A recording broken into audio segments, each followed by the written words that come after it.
Hello, have a good day. Ito pala, nag-iisip ako kung anong iluluto kong ulam. Pero, naisip ko pala yung high school life namin.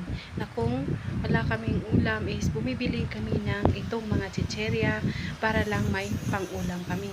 Dahil po sa nahirap ng aming buhay, kaya kung minsan ala kaming baon na ulam.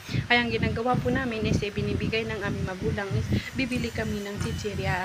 Ito ang pang-ulam namin. Kaya ito na-miss ko tuloy. Kaya ito ang ginawa ko. Kaya tignan ninyo ang aking ulam ngayon is nagulam ako ng chicherya, nagulam ako ng bangus.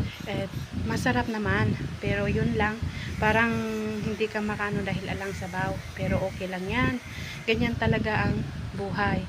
So masarap din balikan ang nakaraan. Kaya ito na, kumakain na ako habang gumagawa ako ng aking content para po may content. So dito na, salamat, kain na po tayo.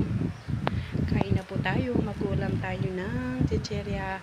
Baka kayo hindi nyo naranasan yung ganito dahil mostly sa high school life ko ito naranasan.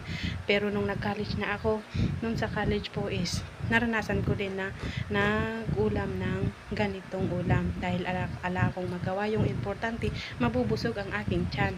Kaya kung anong meron, yun lang ang aking kakainin. Kaya tamad akong magluto. Kaya ito na yung ginawa ko. Mag-uulam na ako ng chicherya dahil sa katamaran kong magluto.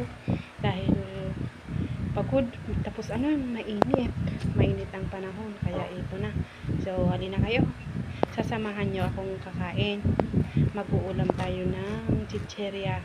Ito ay chicheryang bangus. So, tara, kain na tayo. Bye-bye. Thank you. See you again.